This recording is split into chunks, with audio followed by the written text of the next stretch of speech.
Marcos capítulo 10, a partir do versículo 17. Era uma palavra tão linda de Deus, mas o Senhor é bom, Deus sabe de todas as coisas. Marcos capítulo 10, a partir do versículo 17. Marcos capítulo 10, a partir do verso 17. Marcos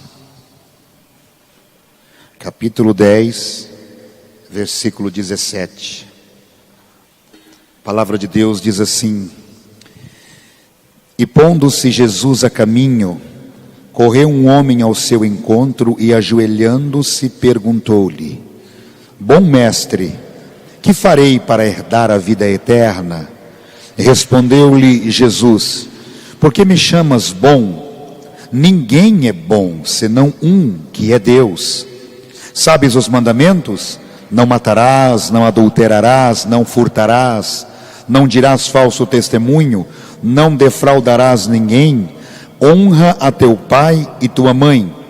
Então ele respondeu: Mestre, tudo isso tenho observado desde a minha juventude. E Jesus, fitando-o, o amou e disse: Só uma coisa te falta. Vai, vende tudo o que tens, dá-os aos pobres e terás um tesouro no céu. Então vem e segue-me. Ele, porém, contrariado com esta palavra, retirou-se triste, porque era dono de muitas propriedades. Uma das coisas mais típicas no caráter de Jesus era a disposição de sempre falar a verdade, de nunca esconder aquilo que precisava ser transmitido, ser anunciado, mesmo que isso, em muitas ocasiões, desagradassem multidões, famílias, cidades, nações e reinos. Uma das características do caráter de Deus é não deixar de falar aquilo que é preciso, é não deixar de exortar, de corrigir, de admoestar quando isso é necessário. E uma das coisas que o povo de Deus não tem compreendido é que quando Deus nos exorta, quando Deus nos corrige, isso é sinal de amor. É um sinal de que Deus nos ama, a ponto de se preocupar conosco, para que nós não venhamos a nos perdermos durante a nossa caminhada da fé. E uma das coisas que Deus mais ama fazer é exatamente isso, é nos confrontar, usando a sua palavra, para nos levar a nos conscientizarmos de que nós precisamos sermos transformados todos os dias da nossa vida. E se você reparar, você vai perceber que a palavra de Deus, ela é uma palavra confrontadora. É uma palavra que, quando é transmitida ao ser humano, ela tem o propósito de levá-lo a se conscientizar de uma mudança, de uma transformação, de uma conversão. A palavra conversão significa mudança de sentido. É como se você estivesse indo por um caminho e aí você vai fazer uma conversão e vai seguir em um caminho totalmente oposto, totalmente contrário. É exatamente isso que Deus prioriza realizar quando Ele prega para mim e para você a sua palavra. É claro, é óbvio que a palavra acrescenta inúmeras outras coisas na nossa vida, mas a principal meta de Deus ao liberar a sua palavra é nos transformar. E essa transformação se dá quando a palavra de Deus confronta as necessidades de mudança que existem na minha vida, na tua vida, na nossa vida. Por quê? A palavra de Deus fala que Deus criou um homem perfeito. O homem e a mulher foram feitos à imagem e à semelhança de Deus. Mas por causa do pecado, a natureza humana, ela decaiu. ela decaiu do projeto de Deus e se transformou em uma natureza pecaminosa. Então, quando Jesus enviou o seu Filho, que transmitiu a nós a sua palavra, ele veio para nos conscientizar de que o pecado tinha entrado na nossa vida e que através da palavra de Deus nós teríamos consciência do pecado e ela produziria em nós uma disposição de mudança que nos levaria a abandonar aquilo que Deus não se agrada e nos levaria a aceitar o plano de salvação de Deus. Ou seja, a palavra produziria em nós uma conscientização de que nós deveríamos abandonar a velha natureza e permitir que Deus, pela palavra, nos transforme em uma nova criatura. Pode parecer um pouco complexo, mas não é não. É muito claro, é muito objetivo, é muito nítido aquilo que Deus deseja fazer através da sua palavra. No livro de 2 aos Coríntios, no capítulo 5, no verso 17, a Bíblia fala que, portanto, aqueles que estão em Cristo Jesus, nova criatura são. As coisas velhas já passaram e tudo se fez novo. A palavra de Deus tem esse objetivo: nos transformar em novas criaturas. Mas antes de haver a transformação, primeiro Deus precisa nos levar a um confronto com aquilo que é a vontade dele e com aquilo que a nossa natureza humana deseja. Ou seja, quando há esse confronto e eu creio que o que Deus tem para mim é melhor, aí sim há uma conversão, uma mudança de atitude. E na maioria das vezes, a palavra de Deus, ela vai nos confrontar com essa realidade. Para que você possa entender bem o que a gente começou a falar nessa introdução, você nota que o jovem rico, ele era um camarada totalmente religioso. Deveria ser um frequentador da sinagoga, porque ele conhecia os mandamentos e os guardava, mas com a motivação errada. Existia dentro dele algo que precisava de um confronto, algo que precisava ser trazido a uma realidade que ele não queria encarar. E quando Jesus teve um contato com ele, Jesus, ao dialogar com ele, Jesus foi dando a ele a oportunidade de colocar para fora aquilo que precisava ser exposto. Jesus disse a ele: olha, por que você me chama bom? Bom só existe um, que é Deus. Se queres entrar na vida eterna, guarda os mandamentos. E aí ele disse: quais? E aí Jesus cita: não matarás, não adulterarás, não furtarás, não dirás falso testemunho, não defraudarás a ninguém, honra teu pai e a tua mãe. Aí ele vai dizer: Jesus, tudo isso eu já tenho feito. Você nota que ele estava escondendo uma área da vida dele, que precisava de um confronto. E Jesus, ao dialogar com ele, deu a ele a oportunidade de confessar, de colocar para fora. Você quer ver um exemplo claro disso? No livro de João, no capítulo 4, a Bíblia fala que Jesus teve um encontro com uma mulher samaritana em um poço de água. E Jesus, ao dialogar com aquela mulher, Jesus faz a ela uma pergunta.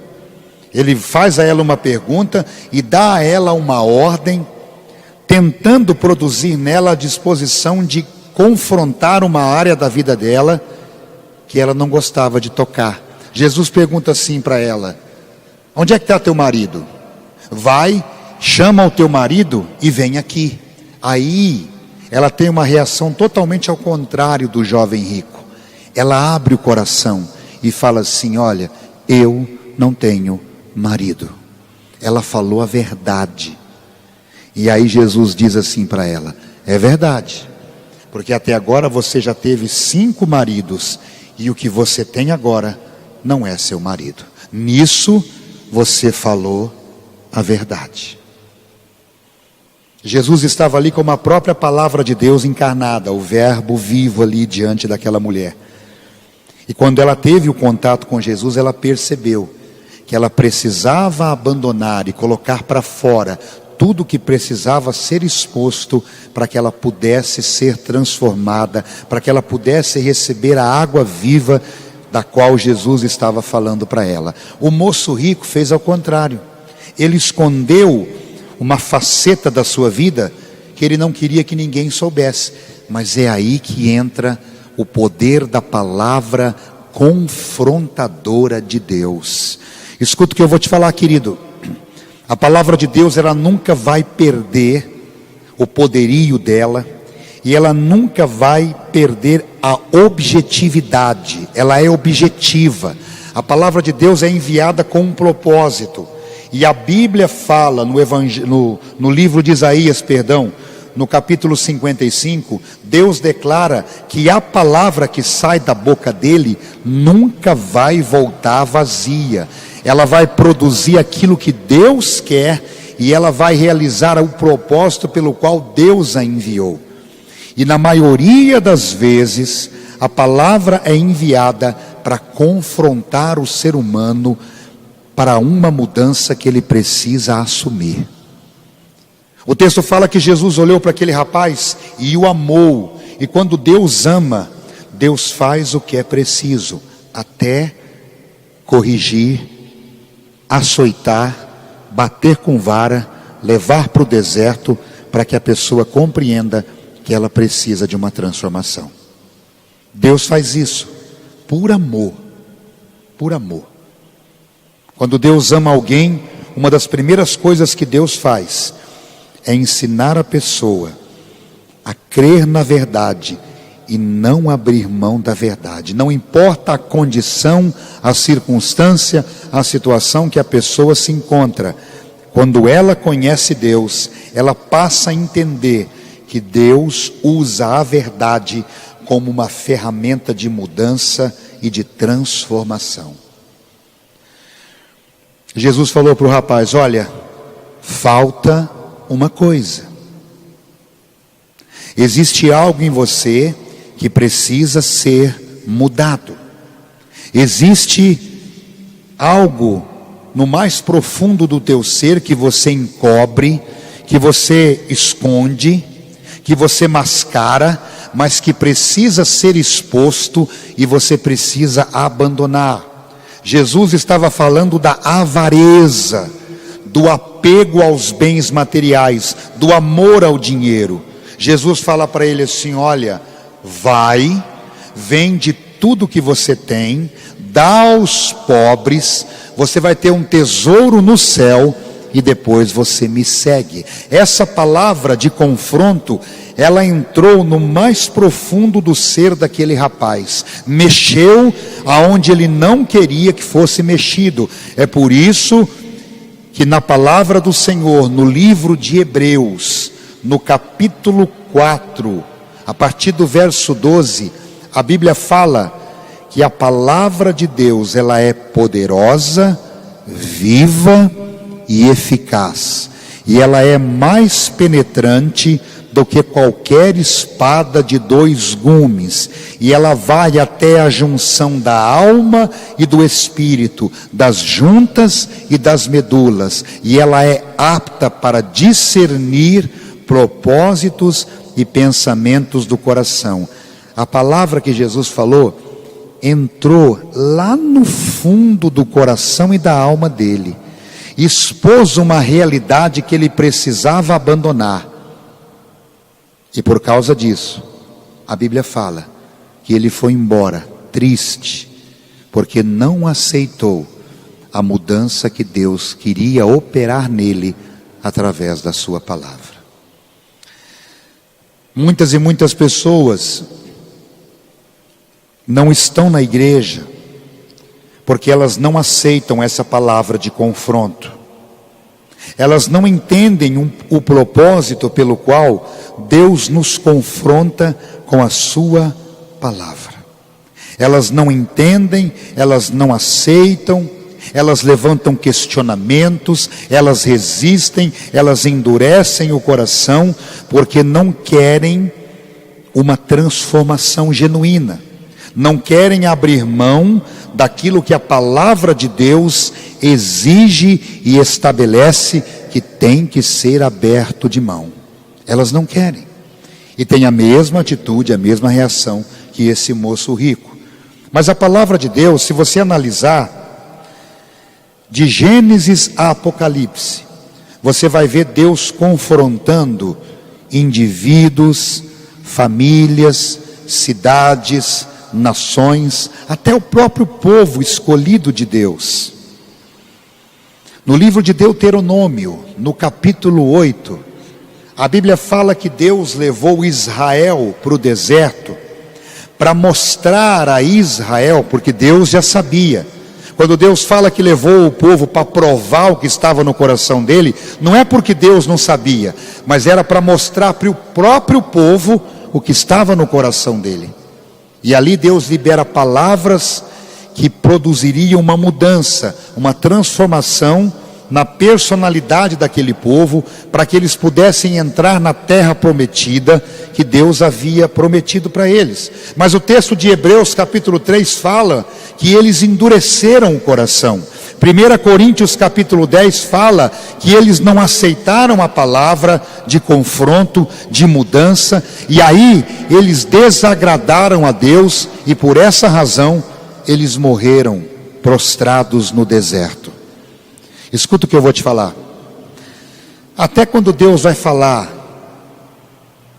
de bênçãos, Deus fala confrontando a nossa vida para uma mudança, para receber as bênçãos dele. Quando Deus fala a respeito de uma vida abençoada, Ele fala no livro de Deuteronômio, no capítulo 28, Ele fala das bênçãos e das maldições. Ele fala primeiro das bênçãos, mas Ele deixa bem claro: se você obedecer a minha palavra, se você guardar os meus mandamentos, se você guardar os meus preceitos e as minhas leis, todas estas bênçãos te alcançarão.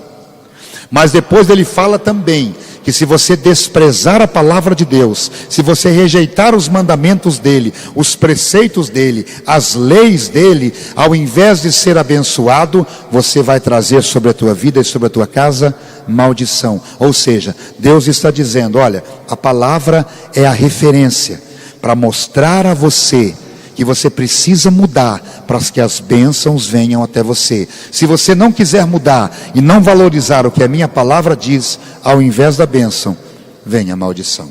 Palavra de confronto. Até quando Deus vai falar sobre o amor. O amor é um sentimento maravilhoso, não é? Até quando Deus vai falar sobre o amor, Ele fala do amor nos confrontando para uma mudança em relação ao que significa verdadeiramente amar.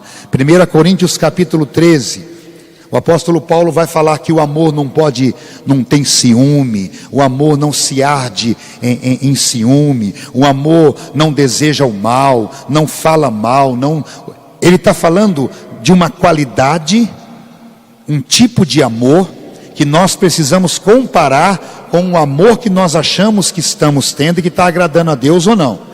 Ele fala: o amor é assim, é dizer, é para você olhar as facetas do amor e comparar se aquilo que tem em você é um amor que está de acordo com o que a palavra diz. Confronto. Quando ele fala de amor, no livro de Romanos, no capítulo 12, no versículo 9, Paulo fala assim, o amor seja sem hipocrisia. Ele está falando de amor, mas está nos confrontando para nós analisarmos o que nós temos como sentimento antes de dizer que é amor, porque o amor não pode ser hipócrita. Eu não posso falar que amo você e quando você virar as costas eu começar a falar mal de você. Isso é hipocrisia. O amor não é assim. Falando novamente sobre o amor, no livro de 1 João, no capítulo 3, o apóstolo João vai dizer assim, filhinhos, não amemos apenas de palavras, mas amemos de fato e de verdade. O amor não pode ficar só no blá blá blá. Ele tem que ser acompanhado de uma atitude de amor. Então Deus, até quando Ele vai falar de coisas boas, a palavra dele ela nos confronta com a nossa realidade em relação àquilo que é a vontade dele. Jesus falou para aquele moço: você precisa mudar. Existe uma área da tua vida que precisa de uma transformação. E Deus faz isso por amor. Sabe, queridos, uma das coisas que eu amo é quando Deus usa um pregador, um profeta, para falar comigo palavras de exortação. Porque quando Deus nos exorta, a gente pensa que Deus está falando isso porque Ele é mau. Ele gosta de nos envergonhar. Ele é um Deus que, olha, que tem prazer em me ver chorando. Por isso que Ele fala comigo desse jeito. Não, querido. A própria palavra de Deus, ela foi inspirada por Deus para produzir em nós uma transformação. Eu não acredito, escute, eu não acredito em evangelho de Jesus que não transforma a pessoa. Eu não acredito em evangelho que não leva a pessoa a se conscientizar que ela precisa abandonar o pecado. Eu não acredito em um evangelho que só massageia o ego das pessoas. Um evangelho que só fala aquilo que o povo gosta. Isso não é evangelho. Se você analisar a pregação do evangelho, quando João Batista começou a pregar a palavra de Deus no deserto, antes da vinda de Jesus, João Batista pregava sobre arrependimento. Ele chamava os doutores da lei, os sacerdotes da lei, os escribas, os fariseus. João Batista, chamava eles de raça de víboras. Uma palavra dura, uma palavra de arrependimento. Aí depois de João Batista vem Jesus Cristo. E Jesus começa o seu ministério pregando sobre o quê? Arrependimento. Arrependei-vos, porque é chegado até vós o reino de Deus. O que eu quero que você entenda é que a palavra do Senhor, ela tem esse propósito. É claro, vem como acréscimo bênçãos de Deus, manifestações sobrenaturais, vem como acréscimo provisões que nós muitas vezes nem imaginamos e Deus nos dá. Isso é acréscimo, mas o maior objetivo da palavra de Deus é transformar o ser humano, é resgatar, é matar a velha natureza e trazer de volta a natureza divina inserida no caráter e na personalidade do ser humano. A palavra tem esse objetivo. No livro de 2 Timóteo, no capítulo 3, no verso 14 e no verso 16 e 17, olha o que está escrito a respeito da Bíblia, ó. 2 Timóteo capítulo 3, versículo 16 diz assim, ó: toda a escritura, toda a palavra de Deus, de Gênesis a Apocalipse. Hoje em dia você vê pessoas separando versículos aleatoriamente na palavra e os adaptando ao seu bel prazer, fazendo deles versículos isolados para justificar práticas que Deus não aprova. Uma das coisas que eu aprendi com um grande pregador da palavra de Deus é que texto sem contexto é pretexto para heresia. A palavra de Deus diz que toda a escritura é inspirada por Deus e é útil, presta atenção, é útil, ela serve para ensino, repreensão, para correção e para educação na justiça. Ó, a palavra de Deus, ó, ela é para ensinar, corrigir, exortar e educar.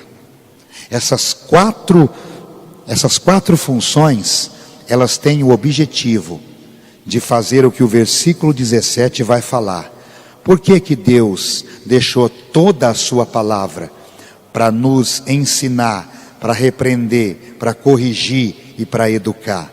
Versículo 17: a fim de que o homem de Deus seja perfeito e perfeitamente habilitado para toda a boa obra. Ou seja, vamos trazer isso aqui para a linguagem atual. Quando Deus corrige você, quando Deus exorta você, quando Deus te repreende, não é porque Ele quer o teu mal, é porque Ele está aperfeiçoando você. Ele está te aperfeiçoando, é o que Paulo está falando aqui, ó. A palavra vai te ensinar, quando for preciso ela vai te corrigir, quando for preciso ela vai te repreender, quando for preciso ela vai educar você, seu mal educado. Ela vai te educar, por quê? Porque Deus quer que você seja perfeito. Por isso que eu não acredito em palavra de Deus que não leva a pessoa a olhar para dentro de si e falar assim: eu preciso mudar. Eu tenho aprendido que toda pregação de Deus, ela precisa fazer com que eu saia da igreja decepcionado comigo mesmo e com o desejo de ser cada vez mais parecido com Deus. Eu ouvi isso de um grande pregador, e é verdade, irmão, é verdade. A pregação da palavra de Deus tem que me levar a sair do culto totalmente decepcionado comigo. Eu preciso mudar. Nossa, essa palavra, ela mexeu comigo. Ela me fez entender que existem coisas na minha vida que eu preciso fazer, e tem outras que eu tenho que deixar de fazer. Deus falou. Mas o que o povo de Deus infelizmente tem se acostumado é que quando Deus levanta um profeta para dirigir uma palavra de confronto, a maioria das pessoas não gosta. Elas ficam revoltadas, elas ficam indignadas. Por quê? Porque acontece o que o texto fala aqui, ó, no mesmo livro de 2 Timóteo, no capítulo 4, Paulo fala para o jovem pastor Timóteo, que estava assumindo uma igreja. Paulo fala assim, ó, 2 Timóteo capítulo 4, Paulo fala assim: conjuro-te perante Deus e Cristo Jesus, que há de julgar vivos e mortos pela sua manifestação e pelo seu reino. Agora olha o que ele vai falar no versículo 2: prega a palavra, insta, quer seja oportuno, quer não, corrige, repreende, exorta com toda longanimidade e doutrina. Ele está falando para Paulo usar a palavra do jeito que Deus fala que a palavra foi inspirada. Paulo fala para ele: olha, você já aprendeu que a palavra foi inspirada para ensinar, para corrigir, para exortar e para educar. Aí ele vai falar para Timóteo: então prega mesmo, prega, quer seja oportuno, quer não. Aí ele fala: corrige, repreende, exorta com toda longanimidade e doutrina. Ele está falando: olha, não se preocupa se vão gostar ou se não vão gostar, prega a palavra. Se vão falar bem de você, vão falar mal, prega a palavra. Se for preciso, corrige, exorta, repreende. Aí ele vai falar por quê. Versículo 3: pois haverá tempo em que não suportarão a sã doutrina, pelo contrário, cercar-se-ão de mestres segundo as suas próprias cobiças, como que sentindo coceira nos ouvidos, e se recusarão a dar ouvidos à verdade, entregando-se às fábulas. É o que está acontecendo no nosso tempo. Existem lugares que já não pregam mais a palavra, pregam uma mensagem mais light, mais branda. Não, eu não posso pregar uma mensagem dessa na igreja, porque senão o povo não vai gostar. Não, eu não posso exortar, eu não posso falar sobre santidade. Tem que deixar o povo viver à vontade, pastor. Não, eu não posso pregar que beber bebida alcoólica é pecado. Não, pastor, um pouquinho só antes de jantar não tem problema, porque Deus sabe que o importante é manter o povo na igreja. Não, eu não posso pregar sobre comportamentos errados que eu estou vendo no meio do povo, mas o importante é que o povo está aí, né, pastor? Meu irmão, o que adianta você estar conduzindo uma multidão, e eu quero conduzir uma multidão, mas uma multidão de pessoas que estão sendo transformadas pelo poder da verdade do Evangelho de Cristo. Conduzir uma multidão de pessoas eu quero, mas uma multidão que vai entrar no reino dos céus, por causa do poder transformador da palavra do Senhor. E se for preciso confrontar com a verdade, Paulo está falando para Timóteo: confronta, exorta, repreende. Porque, meu irmão, quando Deus faz isso, e quando Deus levanta alguém para fazer isso, é porque Deus ama. É porque Deus ama. Quer ver só? Eu vou mostrar para você um texto que Deus fala repetidamente, em 2 livros, um no Velho Testamento e um no Novo Testamento. E geralmente quando Deus repete o mesmo ensinamento no Velho Testamento e no Novo Testamento, é porque isso é muito importante e não pode ser desprezado de maneira alguma. No livro de Provérbios, no capítulo 3, no versículo 12, o Senhor diz assim, Provérbios capítulo 3, versículo 12: porque o Senhor repreende a quem ama. Deus repreende quem Ele ama. Deus corrige quem Ele ama. Deus puxa a orelha de quem Ele ama. Quando eu corrijo meu filho, ao corrigi-lo, eu sempre falo para ele: eu estou fazendo isso porque eu te amo, e é para o teu próprio bem. O texto fala: porque o Senhor repreende a quem ama, assim como o pai ao filho a quem quer bem. Por isso que eu vibro quando eu estou numa cadeira e eu vejo um homem de Deus sendo usado para me exortar. Eu vibro, eu fico numa alegria, eu saio num contentamento, porque Deus está demonstrando que Ele me ama, está demonstrando zelo, cuidado. Ele não quer me perder para o mundo, Ele não quer me perder para o inferno, por isso que Ele me corrige. Agora vamos lá, no livro de Hebreus, no capítulo 12, livro de Hebreus, no capítulo 12, olha o que Deus vai falar de novo. Hebreus, capítulo 12, a partir do versículo 6, olha ele falando de novo. Ele falou em Provérbios e agora fala de novo aqui em Hebreus capítulo 12, versículo 6. Porque o Senhor corrige a quem ama e açoita. A palavra açoitar significa bater forte, com vara, com chicote. Muitas vezes, num sentido espiritual, quando é preciso, Deus bate em mim, através da palavra.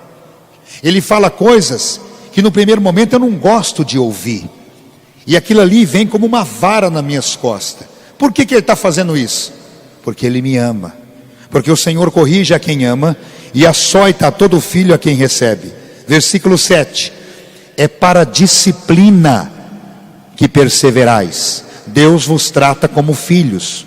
Pois que filho há que o pai não corrige? Versículo 8: mas se estais sem correção, de que todos têm se tornado participantes, logo sois bastardos e não filhos. Olha o que diz esse versículo 8. Está dizendo que quando você não aceita a correção de Deus, quando você endurece o teu coração, quando você rejeita uma palavra de repreensão de Deus, você sai da condição de filho e se torna bastardo. Você já parou para pensar o que tem de gente que acha que está vivendo na condição de filho, mas não está, porque não aceita ser corrigido por Deus? Endurece o coração quando Deus levanta um profeta, ou um apóstolo, ou uma profetisa, para chamar a atenção, e a pessoa: não, eu não aceito, eu não concordo, não, eu não vejo assim. Essa pessoa, ela mesma, está abandonando a condição de filho de filha e assume a condição de bastardo. É o que está escrito aqui, ó, versículo 9. Além disso, tínhamos os nossos pais segundo a carne, que nos corrigiam e os respeitávamos. Não havemos de estar em muito maior submissão ao Pai espiritual e então viveremos? Agora, preste atenção no versículo 10. Aqui que está a chave dessa mensagem. Presta atenção. Hebreus capítulo 12, versículo 10. Pois eles, os nossos pais, nos corrigiam por pouco tempo, segundo melhor lhes parecia. Agora veja só, Deus, porém, nos disciplina para aproveitamento, a fim de sermos participantes da sua santidade. Ou seja, vamos traduzir, quando Deus me corrige, quando Deus me exorta, quando Deus puxa a minha orelha, Deus está fazendo isso porque Ele me ama, mas também para que eu possa me envolver com a presença dEle, me envolver com a santidade dEle, me envolver com a glória dEle. O texto fala que Deus faz isso, me corrige, me exorta, muitas vezes me contraria com uma palavra dura, é para que eu não seja privado de poder participar da manifestação da santidade dEle. Você está entendendo o que Deus está falando? Você está entendendo por que Deus precisa me corrigir todos os dias? Porque se eu estiver sem correção, eu não vou estar na condição de filho de Deus, porque Deus corrige o filho a quem Ele ama. Mas a maior de todas as benesses que eu vou perder, é o privilégio de participar da santidade de Deus, gente, por não aceitar a correção. Portanto, a partir de hoje, quando Deus corrigir você, dá glória a Ele, irmão. Essa era uma mensagem que muita gente precisava escutar. Muita gente que não entende, que quando Deus corrige, quando Deus usa alguém para me corrigir, Ele está fazendo isso porque Ele me ama demais. Me ama demais. Por que que Saul foi corrigido pelo profeta Samuel? Porque Deus não queria que ele morresse de uma forma tão trágica. Por que que Jesus chamou a atenção de Judas, deixando bem claro que ele precisava abandonar a avareza? É porque Jesus queria expô-lo à vergonha? Não. É porque Jesus não queria que ele fosse lançado no inferno como ele foi. Por que que Deus corrigiu Israel? Por que que Deus levou Israel e fez ele andar 40 anos no deserto? É porque Deus é carrasco, é porque Deus é maldoso? Não, é porque Deus queria, através da exortação, mudar o coração de Israel. Porque Deus não queria que Israel morresse no deserto como morreu. Meu irmão, quando Deus nos corrige, é porque Ele está preocupado com a nossa eternidade. Ele não quer que você perca a maior de todas as conquistas, a salvação. Porque se você não for corrigido, a tendência é que você se acostume com a velha natureza caída, com o pecado, com o mundo, porque você não aceita ser corrigido, você endurece o coração. E ao endurecer o coração, você perde a condição de filho, você perde a oportunidade de Deus se manifestar na tua vida. Por isso que toda a palavra de Deus, ela tem o objetivo de nos confrontar. O Evangelho de Cristo, o verdadeiro Evangelho de Cristo, ele confronta o ser humano para uma necessidade de mudança.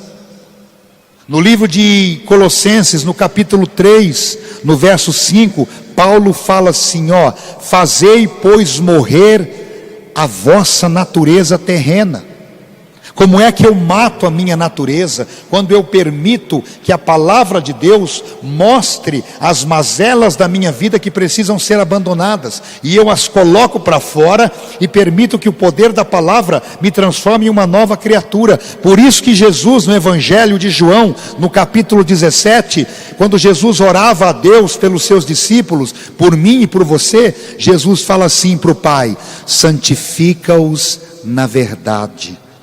Tua palavra é a verdade. A santificação vem pela palavra confrontadora de Deus. A palavra de Deus, ela me confronta, ela revela o pecado, ela revela o que precisa ser mudado, ela revela o que é que eu tenho que abandonar, e aí, ao valorizá-la, ela passa a me santificar. Mas você pode analisar. Toda a palavra de Deus, quando é pregada por um vaso movido pelo Espírito Santo, ela tem o objetivo de confrontar para transformar. Por isso que sempre quando Deus vai fazer algo, antes Ele libera a sua palavra, para levar as pessoas a compreenderem o que elas precisam mudar, para que o poder de Deus possa se manifestar. Pode analisar.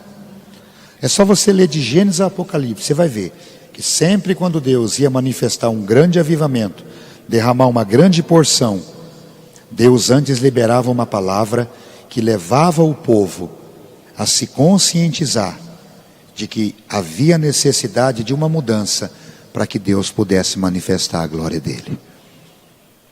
E no livro de Malaquias, no capítulo 3, Deus declara que Ele não muda, querido. Deus não muda. Deus não muda. A palavra dele sempre vai ter esse objetivo maior: confrontar para transformar. Confrontar para transformar. Confrontar para transformar. Quando Jesus curava as pessoas, Jesus falava assim: ó, agora você vai e não peques mais, para não acontecer coisa pior. Confronto para que houvesse uma transformação.